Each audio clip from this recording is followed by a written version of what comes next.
तो अभी हम लोग प्रत्यय पढ़ने जा रहे हैं। क्लास 6 to 10th के लिए सभी बच्चों के लिए अनिवार्य है संस्कृत ग्रामर का प्रत्यय। प्रत्यय में कल हम लोग पढ़ लिए थे कृदंत प्रत्यय के बारे में।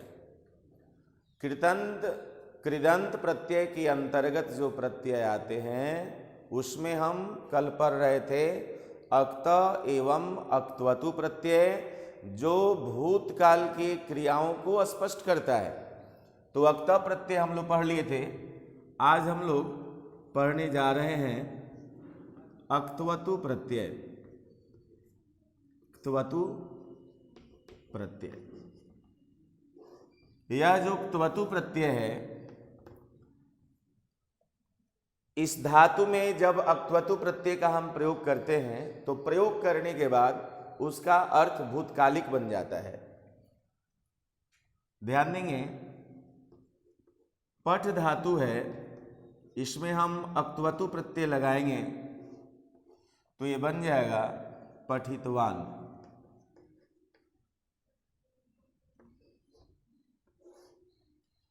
उसी तरह से धाव धातु है, अक्त्वतु प्रत्यय जोड़ेंगे तो ये बन जाएगा धावितवान। उसी तरह से श्रु धातु में अक्त्वतु प्रत्यय जोड़ेंगे तो ये बन जाएगा श्रुतवान। अब देखेंगे इसका अर्थ क्या हुआ। तो पठितवान का मतलब हुआ पढ़ा, धावितवान का मतलब हुआ दौड़ा, श्रुतवान का मतलब हुआ सुना। यानी कि गया, दौड़ा, पढ़ा, खेला, कूदा, हंसा, बोला, ये सब जो है भूतकाल की क्रिया स्पष्ट हुई। यानी कि अक्त्वतु प्रत्यय का जब हम प्रयोग करेंगे तो भूतकालिक क्रिया बन जाएगी। अब देखिए इसका शब्दरूप भी चलता है।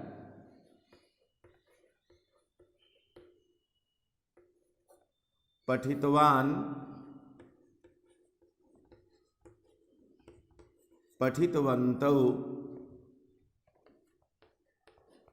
पठितवन्तः। इसी तरह से गतवान, गतवन्तौ, गतवन्तः बनता है। इसके बाद श्रुतवान, श्रुतवन्तौ, श्रुतवन्तः। तो ये जो बना ये पुल्लिंग में बना। इसी तरह से धावितवान, धावितवन्तौ, धावितवन्तः बन जाएगा। गतवान, गतवन्तौ, गतवन्तः। श्रुतवान, श्रुतवन्तौ, श्रुतवन्तः। तो इस सब का मतलब क्या हुआ, पढ़ा। यानी कि पठितवान एक वचन, द्विवचन, बहुवचन, ठीक है ना। तो एक वचन के साथ पठितवान, द्विवचन के साथ पठितवन्तौ, बहुवचन के साथ पठितवन्तः। गतवान, गतवन्तौ, गतवन्तः। जैसे बालकः, बालकौ, बालका होता है, उसी प्रकार से शब्दों के साथ, संज्ञा शब्दों के साथ इन क्रियाओं का हम प्रयोग करेंगे। तो ये रहा आपका अक्त्वतु प्रत्यय। अक्त्वतु प्रत्यय में ये पुल्लिंग रूप था। अब इसी तरह से इसका स्त्रीलिंग भी है।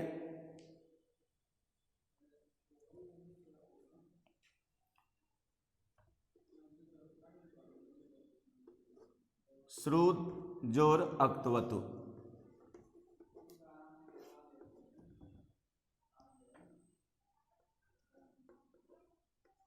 श्रुतवती,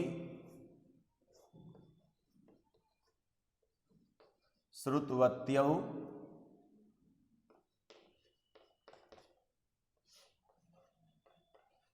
श्रुतवत्यः। नदी, नद्यौ, नद्यः जैसा रूप चलता है। नदी स्त्रीलिंग है। नदी, नद्यौ, नद्यः। श्रुतवती, श्रुतवत्यौ, श्रुतवत्यः। उसी तरह से पठ धातु का भी आप अक्तवतु रूप चलाएंगे तो ये बन जाएगा पठितवती, पठितवती, पठितवत्यौ, पठितवत्यः।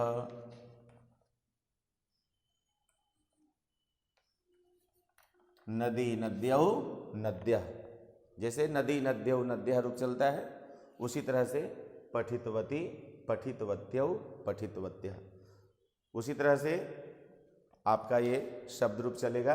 तो ये रहा अक्त प्रत्यय का, अक्तवतु प्रत्यय का।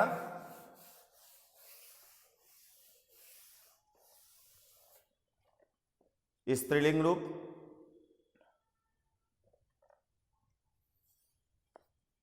अब देखिए, इसके बाद हम लोग अक्तवा एवं ल्यप प्रत्यय पढ़ेंगे।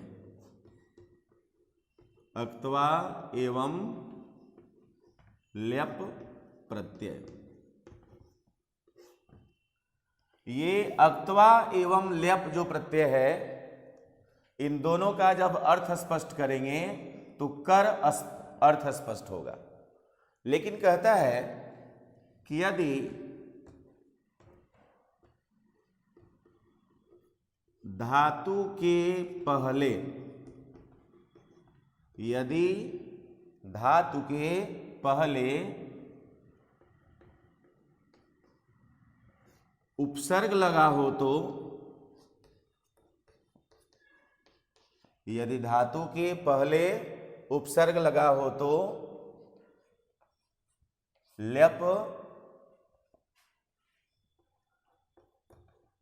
प्रत्यय होता है और सर्वत्र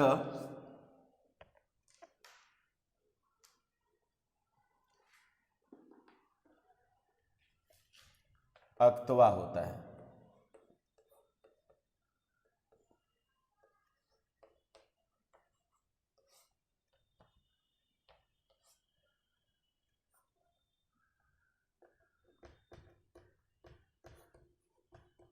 ध्यान दीजिएगा, जब धातु के पहले उपसर्ग लग जाए तो वहां पर ल्यप प्रत्यय हो जाता है, और यदि धातु के पहले उपसर्ग नहीं लगा हो तो वहां पर अक्तवा प्रत्यय का प्रयोग किया जाता है, यानी कि वहां पर अक्तवा प्रत्यय होता है। यथा एग्जाम्पल के लिए देख लीजिए, पठ धातु में जब हम अक्तवा प्रत्यय जोड़ेंगे तो ये बन जाएगा पठित्वा। इस पठित्वा का मतलब हो गया पढ़कर। गम धातु में जब हम अक्तवा प्रत्यय जोड़ेंगे तो ये बन जाएगा गत्वा। गत्वा मतलब जाकर। जब हम श्रु धातु में अक्तवा प्रत्यय जोड़ेंगे तो ये बन जाएगा श्रुत्वा। श्रुत्वा मतलब सुनकर। उसी तरह से अब देखिए, यहां पर वी उपसर्ग है, हा धातु है, ल्यप प्रत्यय है, तो ये बन जाता है विहाय, छोड़कर।